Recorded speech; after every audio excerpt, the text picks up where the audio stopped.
Բարև ձեզ հարազատներս, այսօր շարունակում եմ կրծքով կերակրելու կարևորության մասին տեսահոլովակ, որ շարունակելու եմ բացատրել ինչքանով է դա կարևոր երեխայի առողջության համար, մոր առողջության համար,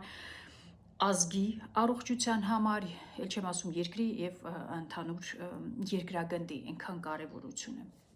իրենից ներկայացնում, ամբողջ աշխարհը արդեն վաղուց հասկացել է դրա կարևորությունը, մենք դեռ ոչ, մեր երկիրը դեռ ոչ, տեսահոլովակումս ուզում եմ նորից կրկնեմ առաջի տեսահոլովակից մեջ պատմածը, որովհետև այնքան կարևոր է ինձ համար դա, որ հնարավորինս շատ մարդ դա լսի,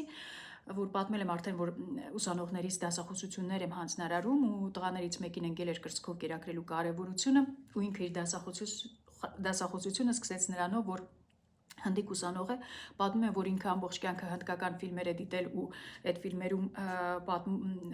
չար մարդը կանչում է գլխավոր հերոսին, որ արի, եթե դու իսկականից քո մորկաթն ես կերել, արի ինձ հետ մրցի ու գալիս է ու հաղթում է այդ հերոսը։ Գլխավոր հերոսը հաղթում է չարին, քանի որ իսկականից մորկաթն էր կերել։ Դա հենց իրոք հերոս դառնալու հիմքը հենց կրծքով կերակրելու հիմքը տեղ է դրվում, ոչ թե հետագայում դաստիարակություն եւ այլն, իհարկե ամեն ինչը կարեւոր են, գեները, ամեն ինչը, բայց կրծքով կերակրելը նույնպես շատ կարեւոր է։ Հիշեցնեմ, որ ես մանկաբարձ գինեկոլոգ եմ, բժշկական գիտությունների թեկնածու, 21 տարի աշխատել եմ Մոսկվայի առաջատար կլինիկաներում, արդեն 2 տարի է ինչ աշխատում եմ մեր երկրում։ Առաջի տեսահոլովակում պատմել եմ, որ ինչպես ռեստորաններն են ձգտում զարգանալ, որ արժանանան Միշլենի աստղ ստանալուն, նույնպես էլ զարգացած եւ զարգացող երկրներում ծննդատները ձգտում են, որ ստանան ՄԱԿ-ից կամ UNICEF-ից սերտիֆիկատ, որ իրենց վրա փակված լինի մանկան բարյացակամ կլինիկա կամ անգլերեն կտեսնեք baby friendly maternity home, կտեսնեք ռուսերեն գրված է «Родильный дом благожелательный к младенцу», ինչ է սա նշանակում, երբ է ՄԱԿ-ը այդպիսի սերտիֆիկատ տալիս ծննդատանը, երբ որ այդ ծննդատանը բոլոր 12 կրիտերիաները պահպանվում են աջակցելու կրծքով կերակրելուն, դա այդքան կարևոր է, չեմ ասում մենք հետ զարգացող ենք, մենք չունենք ծննդատուն, որ ունենա ՄԱԿ-ի սերտիֆիկատ մանկան բարյացակամ կլինիկա։ Եթե ունենք, սխալվում եմ, խնդրում եմ տեղադրեք։ Շատ կարևոր է, ընդամենը 12 կրիտերիա է, որից մեկը մեր մոտ պահպանվում է արդեն, որ մայրը եւ երեխան միասին մի պալատում լինեն ծննդաբերելուց հետո, այն մնացած կրիտերիաներն էլ կարելի է հնարավորինս արագացնել այդ մեր զարգացումը, մեր երկրի զարգացումը, որ կարողանանք, որ մեր ծննդատները կարողանան այդ սերտիֆիկատը, ոնց ասում եմ, Միշլենի աստղը ստանան։ Դրանց մեջ է մտնում առաջինը կրթությունը, որ բուժ անձնակազմը կրթված լինի, ինչ է կրծքով կերակրելը, ինչ կարևորություն ունի կրծքով կերակրելը, ինչպես օգնես խնդիրների դեպքում։ Ոչ թե ամեն մեկը գա տարբեր բաներ ասի, կինը չհասկանա, որ խորհրդին հետևի։ Մեր մոտ կրթության խնդիր կա, դա դրա մասին եթե խոսամ ամբողջ բոլոր տեսահոլովակները դրան կնվիրվին, որ ուզում ես կրթությունը տրվում է ում դե 4 տեղ աշխատում են, որտեղ նայես ՇՄԶ-ներ են հավաքում, այսինքն բոլոր կոնգրեսների են մասնակցում, այս մեկը այս երկրում գնաց մասնակցեց, մյուս երկրում, դել մեր երկրում ինչքան են տեղի ունենում, այդ սերտիֆիկատներ հավաքել անսահման է, բայց բուժարուն գնում է այդ կոնգրեսին մասնակցում է, գալիս է էլի նույն ապուշ ձևով աշխատում էր, նորից նույն ձև շարունակում է աշխատել, որովհետև ստուգող չկա, ոչ մեկ չի հարցնելու, դու գնացիր այդ սերտիֆիկատը ստացար, ինչ նոր բան կա, ինչ մտցնենք մեր աշխատանքի մեջ, անբացատրելի է ինչ է տեղի ունենում։ Ուրեմն բուժարուս ծննդաբերում է, ծննդկանս ծննդաբերել է 23-ից 11 ժամը։ Մանկաբուժը, ջահել մանկաբուժը, հները կյանքում չեն անի այդպիսի բան, մանկաբուժը գրում է 23-ից 11։ Վայ, մի տեսնայք ինչ ձեներ դուրս գալիս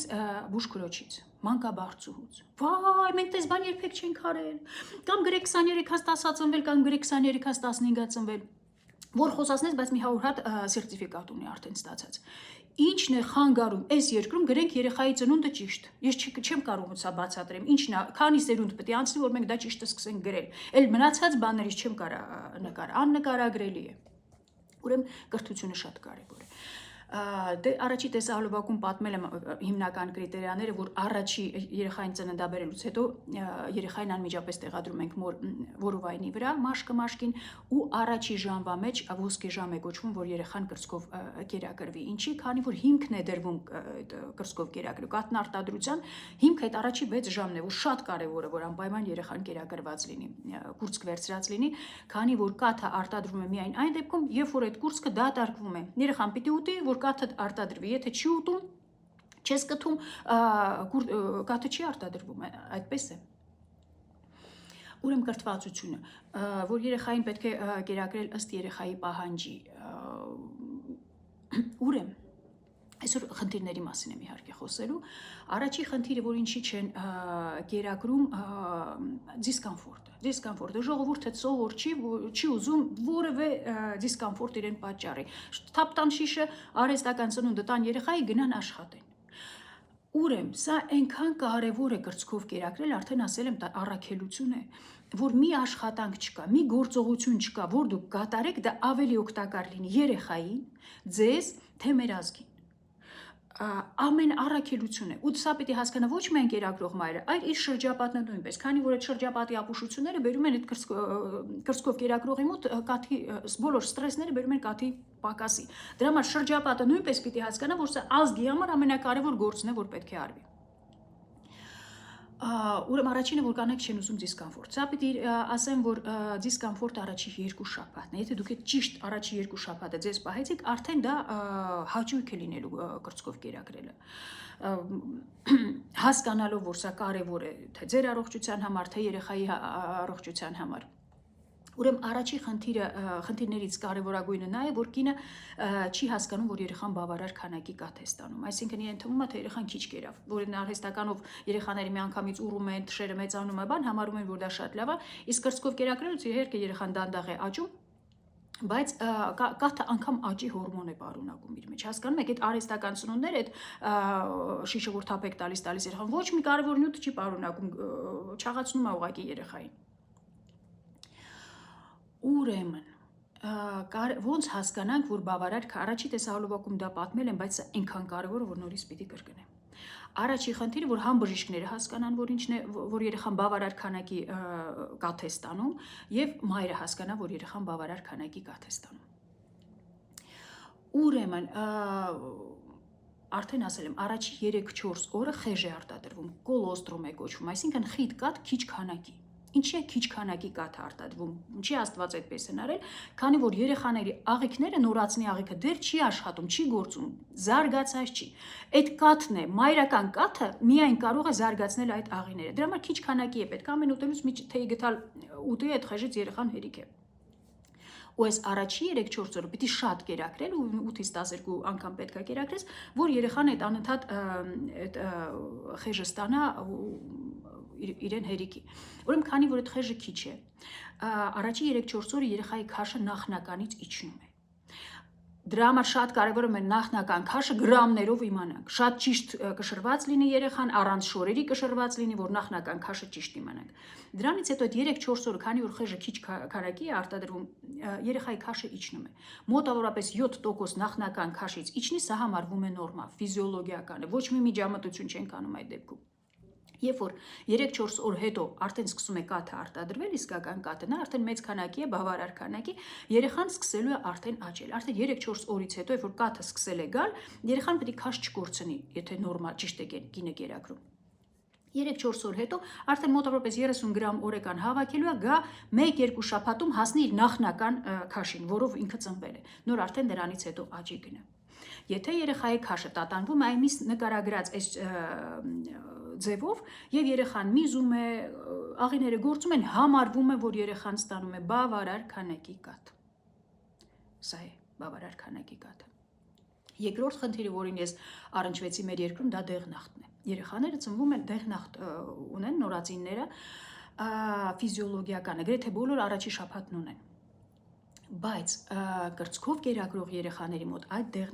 դեղնախտը ինչից է, բիլիրուբինը շատ է։ Ուրեմն երեխան մոր որովայնում իր արյունային համակարգը մի ձև է աշխատում, ծնվել է արդեն ուրիշ ձև է, հին էրիթրոցիտները, արյան կարմիր բջիջները մահանում են, բիլիրուբինը շատանում է, ինչը ֆիզիոլոգիական է, նորմալ է երեխայի համար, որ երեխան արդեն անցնի իր նոր ձևով այդ ամեն ինչը գործի, կրծքով այն երեխաներ, ովքեր միայն կրծքով են կերակրվում, իրենց մոտ այդ դեղնությունը երկար է տևում, կարող մի 4-5 շաբաթ տևի, ու սա ֆիզիոլոգիական է, նորմալ է, բայց այն երեխաներով շշով են կերակրվում արհեստականությունը, իրենց մոտ մի շաբաթ հետո անցնում է։ Դրա համար մեր մանկաբույժները սկիզբով չեն, որ տնան դեղնախտ 3-4 շաբաթը։ Դրան բուժարուից տեսել էին վայվույը դրել, որ ես ինչ այս շատ վատ է երեխայի վիճակը, ես ինչ եք արել, որովհետև կրծքով կերել տեսած չեն, որ երկար է տևում է դեղնությունը։ Բայց այդտեղ մի կարևոր խնդիր կա, որ երեխաների դեղնախտը, եթե բիլիրուբինը շատ բարձր է, կարող է ազդել երեխայի նյարդային համակարգի վրա, շատ վատ ազդեցություն ունենալ։ Դրա համար որ երեխայի մոտ 1-2 շաբաթ դեռ դեղնությունը շարունակվում է, 1-2 շաբաթ հետո դեռ պահպանվում է, բիլիրուբինի անալիզ անպայման պետք է տալ, իհարկե դա գրագետ մանկաբույժի հետ է պետք է անել, որ տեսնել, եթե նորմայի սահմաններում է, շարունակում ենք երեխային կրծքով կերակրել։ Մի ուրիշ խնդիր կարող է դեղնության հետ կապված լինի, եթե իրոք երեխան քիչ է սնունդ ստանում։ Արդեն եթե տեսնում եք, այս քաշը շատ է ընկել, չի հավաքում 1-2 շաբաթում, դեղնությունը շարունակվում է, կարող է իրոք սննդի պակասից լինի, կաթի պակասից լինի, բայց կարծում եմ, այսքան գիտելիքը ձեզ հերիք է, որ դուք հասկանաք բավարար քանակի սնունդը երեխայի համար որն էր, որ հասկանաք որից է։ Իհարկե մանկաբույժի հսկողության տակ այս ամեն ինչը պիտի արվի։ Ուրեմն երկրորդը խնդիրները, որ խնդիրներից պիտի պատմեմ, առաջինը, որ կինը պետք է ճիշտ դիրք ընդունի, որտեղ հասկանա, որ կրծքով կերակրելը կարող է 5 րոպե տևել, կարող է 2 ժամ տևել, ըստ երեխայի պահանջի ենք կերակրում, ժամով չի։ Արդեն ասել եմ, ուշադիր մայրը չի սպասում երեխան լացին որ կրծքին դնի, արդեն երեխայի շարժումներից, ակտիվությունից, որ սկսում է բերանով կուրծքման գալ, կինը հասկանում որ երեխան սոված է ու միանգամից հարմար դիրք է ընդունում, որովհետև կարող է երկար տևել այս process-ը։ Շրջապատը հասկանում է, որ կնոջ համար այս պահին ամենակարևոր գործն է անում, առաքելություն է անում, կրծքով կերակրում է։ Հարմար դիրք պիտի լինի համ կնոջ համար, համ երեխայի համար։ Եթե երեխան լարված է, մարմինն ու գլուխը մի գծի վրա չեն, երեխան չի կարող երկար կաթ քաշել, որովհետև ուժ չունի դեռ այդ ամեն ինչը ֆիզիկական այդպիսի աշխատանք։ Դրա համար երեխան էլ պիտի հարմար դիրքով լինի, մայրը պիտի հարմար դիրքով լինի։ Երեխան մաշկին ու երեխային որովայնը բացում եք, ձեր մաշկը բացում եք, հպում եք, երեխան պիտի կուրծքը ճիշտ վերցնի։ Եթե պտուկը մնաց լնդերի արանքում, երեխան ծամելու է այդ լնդերով վնասվածքներ հասցնի, ձեր մոտ ցավ լինի, չկարողանաք երեխային կերակրեք։ Ուրեմն շատ կարևոր է սկզբնական շրջանում ճիշտ տալ այդ կուրծքը երեխային։ Ուրեմն կուրծքը ունի պտուկ, երևի գիտեք, եւ արեոլա, այդ պիգմենտացված շրջանը, մուգ շրջանը։ Այդ ամբողջությամբ գրեթե պիտի լինի երեխայի բերանի խոռոչում։ Ինչպես անենք, որ երեխան բերանը մեծ բացի, հորանջելու չափ բացի, պտուկով զգուշությամբ վերին շրթունքին քսում եք։ Մի քանի անգամ քսեցիք, տեսնում եք երեխան բերանը բացել է, խոր մտցնում եք երեխայի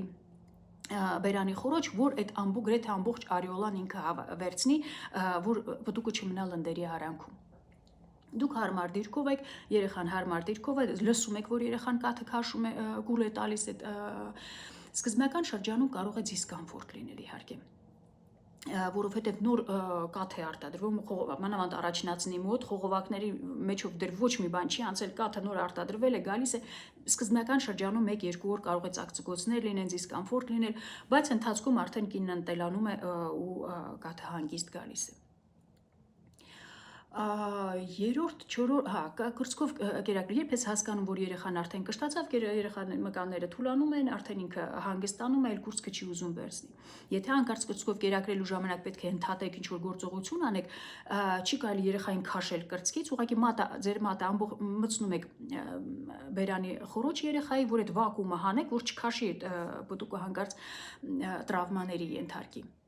Հիմա շատ քսուքներ են վաճառում, լանոլինի քսուքներ, որ բոլորին խորհուրդ են տալիս, որ անպայման քսեք այդ լանոլինի քսուկը։ Հիմա բժշկությունը գալիս է, եկել է այն ահագին դեղեր հնարեցին, ստեղծեցին, հիմա գալիս ենք հնարավորինս քիչ միջամտությունների, հնարավորինս բնական, եթե սա բնական process է, անպայման մինիմալ միջամտություն պիտի լինի դրսից։ Ուրեմն հենց կաթը ոչ միայն բուժիչ է երեխայի համար, հնարավորություններով բուժիչ է նաև կնոջ համար։ Կաթից վերջացրեցիք կերակրելը, 1-2 կաթիլ կաթացրեք ձեր կաթից ու քսեք այդ պտուկը եւ արիոլան։ Թողեք մի քիչ չորանա, վերջ, որ սա կանխարգելում է այդ փոքր միկրոտրեշինաները, միկրոճաքերը, որ տրավմաները լավացնում է։ Առաջներում ասում ենք հաճախ լվացեք, կուրծքը նոր կերակրեք, հիմա հանել են դա, որովհետեւ ամեն կուրծքը լվանալուց վրայի պահպանողական շերտը բջիջների դուրս է գալիս եւ այդ վնասվածքների ռիսկը մեծանում է։ Դուշ ընդունում եք 1-2 անգամ ինչքան ուզում եք դուշ ընդունեցիք, դրանից հետո կերակրում եք, կերակրելուց հետո ձեր կաթը քսում պտուկին եւ արիոլային։ Մյուս խնդիրը, որ կինը առնչվում է, դա 3-4 օրը, որ արդեն սկսում է իսկական կաթը գալ, կարող է պնդանալ կուրծքը, ինչ ենք անում, պնդանա, ցավ առաջանա, կերակրում ենք, ոչ մի բան չենք անում, կերակրում ենք, եթե ոչ մի բան էլ չանես, 1-2 շաբաթ հետո ինքը դզվելու է, ամեն ինչը նորմալանա, եթե տեսնում եք, չէ, ցավերը անտանելի են, կարող եք ցավազրկող խմել, օրինակ պարացետամոլ խմել։ Ինչ ենք այս դեպքում անում։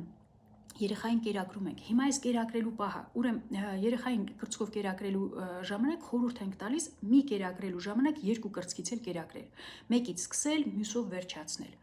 որ 2 կրծքագեղձում էլ կաթ արտադրվի։ Ուրեմն պիտի հասկանաք, որ եթե դուք կրծքով չեք կերակրում, այդ ընթացքում արհեստական սնունդ տվեցիք, կաթը քչանալու է, որովհետև կաթը արտադրվում է միայն որ դեպքում, երբ որ երեխան ուտում է։ Երբ որ դուք կթեցիք կամ երեխան կերավ։ Ուրեմն, բայց այն դեպքերում, որ կաթը քիչ է, մանավանդ սկզբնական շրջանում ես խորհուրդ եմ տալիս 2 կրծքով էլ կերակրել, այդ որ խեժն է արտադրվում, բայց որ տեսնում եք կաթը քիչ է, երեխային ձեզ թվում է չի վարարում, մի կրծքով կերակրեք մինչև վերջանա կաթը, մի ժամ հետո մյուս կրծքով կերակրեք, որ կաթը դատարկվի, որ դատարկվեց շատ է գալու, շատ է արտադրվելու։ Ուրեմն հնարավորինս արհեստական պտուկ, այդ կթիչներից հեռվանանք, հնարավորինս հեռվանանք, ինչի։ Ուրեմն կան իրոք պտուկներ, որ ներքաշված են։ Բոլորին արդեն էլ տեսա հերվից արդեն ասում են, որ վայ դու չես կարալու կերակրես։ Մեծ մասը երեխաները վերցում են այդ ներքաշված պտուկը ու ուտում են։ Այսպիսին է։ Բայց կան դեպքեր իհարկե, երբ որ երեխան չի կարողանում վերցնել, դե արդեն ստիպված ես արհեստական պտուկ տալ։ Ուրեմն բոլոր դեպքերում ձգտում ենք հնարավորինս բնական։ Երբ որ տեսնում ես, չէ, բոլոր միջոցները դու արդեն արեցիր բժշկի օգնությամբ, բուժաշխատողի օգնությամբ, չի ստացվում, նոր արդեն արհեստական պտուկ, արդեն կթիչ եւ այլն։ Ինչով են այդ արհեստական պտուկներն ու կթիչները խնդիր առաջացնում։ Ուրեմն երևի պատկերացնում եք, կրծքագեղձը կազմված է գեղձերից։ Այդ գեղձերում կաթը արտադրվում է, խողովակներում բերում պտուկ եւ երեխան վերցնում է։ Երեխան երբ որ քաշում է կաթը, ինքը բոլոր խողովակներից հավասարաչափ այդ կաթը քաշում է։ Երբ որ դու օգտագործում ես արհեստական պտուկ, կթիչ ես օգտագործում, կան որոշ խողովակներից չի քաշում ինքը, կաթը կմնա այնտեղ, կպնդանա կուրծքը, կարող է հետո հետագայում բորբոքում առաջացնել, մաստիտ եւ խնդիր առաջացնել։ Դրա համար հնարավորինս բնական ձևով։ Մի հատ տեսնեմ շատ բան բաց չթողեմ։ Ու այդ արհեստական սնունդ տալը դա արդեն բժիշկը պիտի տա, հա, մեր մոտ ինչ խնդիր կա, արդեն ասել եմ այդ խնդիրը, որ մեր մոտ մանկաբույժները ֆինանսական շահ ունեն արհեստական սնունդ տալու, սա արդեն ասել եմ, որ սա հանցագործություն է, ֆինանսական հանցագործություններից ինչ կարող եմ ասել, ուրեմն բնակչությունը բաժանվում է հոգևոր արժեքներ ունեցող մարդկանց եւ չունեցողների։ Երևի, չգիտեմ, կարողանալու եմ սա բացատրեմ, թե ոչ։ Կան մարդիկ, որ միայն Աստված ունեն, իրանք ոչ մի բան չեն անում, Աստված պիտի իրանց համար անի։ Կան մարդիկ, որ Աստված չունեն, իրանք համարում են, որ իրանք են Աստված, իրանք բոլոր հնարավորինից միջոցներով են ապրում։ Մենք պիտի ձգտենք, որ միջինը, որ Աստված անպայման կա, մենք մեր հնարավորինս մաքսիմալը անենք, որտեղ որ արդեն չենք կարողանում, արդեն Աստված մեզ օգնի։ Աստվածային օրենքներն արդեն ասել եմ, աստվածային ճշգրտությամբ աշխատում են, ուզում ենք, չեք ուզում, հավատում եք, չեք հավատում, իրանք աշխատում են։ Բոլորիս վրա նույն ձև արև է գալիս, անձրև է գալիս, ձուն է գալիս։ Եթե դուք սխալ ձևով գումար եք վաստակել, Աստվածային ճշգրտությամբ այդ սխալ գումարը գնալու է սխալ ծախսերի, դեղորայքի, ձեր երեխաների հիվանդության բուժում, թաղումներ կազմակերպելու։ Երբ որ դուք տեսնում եք ինչ-որ մի բան գումարը սխալ գնաց, մի հատ հետադարձ կապ եք ասում, տնակ որտեղից է այդ գումարը եկել, որ այդ ինչ արեցիք, որ այս գումարը այսպիսի ձևով գնաց։ Շատ կարևոր է։ Ուրեմն այդ հանցագործությունները պիտի կանգնեցվեն, որովհետև երեխայի համար առողջարարը միակ կրծքի կաթն է։ Զարգացած երկրներում իհարկե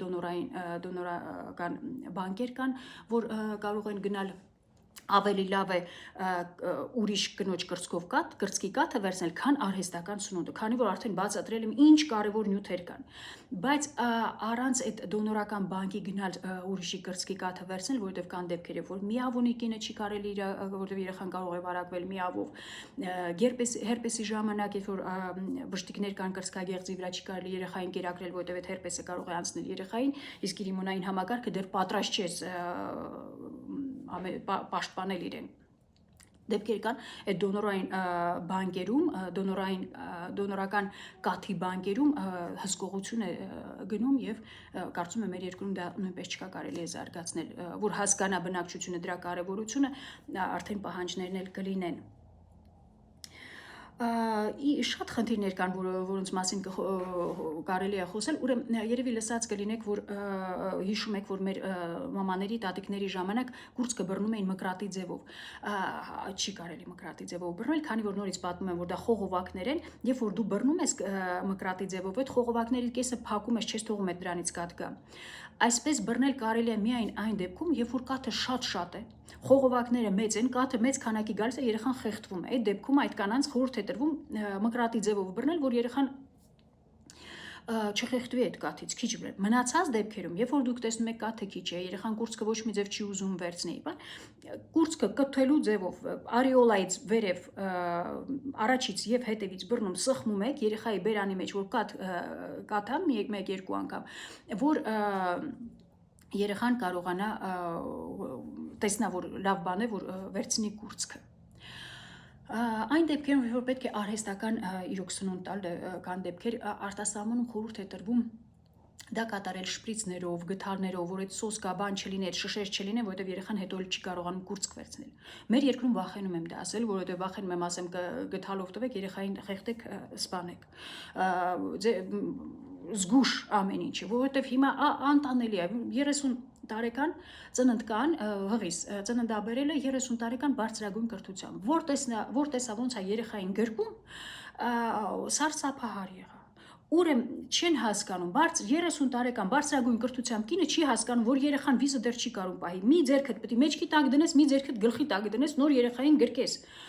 Չգիտես տեսահոլովակը որտեղից սկսես պատմել, ես այնքան բան ես տեսնում, չես հասկանում, կարդ քաղցկեղի մասին պատմես, միոմայի մասին պատմես, թե պատմես երեխային, որ պետքա ճիշտ գրկել։ Կարևոր է շատ, ժողովուրդ ջան, ինչ անում եք, այնքան տեսահոլովակներ կան, բացեք նայեք, կրծքով կերակրելու մասին, հղիության մասին, երեխաների դաստիարակչության մասին, ամեն ինչ կարևոր բաներ են ու ամեն ինչ ինֆորմացիան լի է։ Ուղղակի ձեր ցանկությունն է պետք, որ կարտակ դա։ Երևի այսքանով տեսահոլովակը ավարտեմ, որ շատ չի երկարի, եթե տեսնամ, որ բաներ են բաց թողել, ես կավելացնեմ 3-րդ տեսահոլովակով։ Մեծ հույսերով կհանդիպենք նորից, բարի օր բոլորիդ։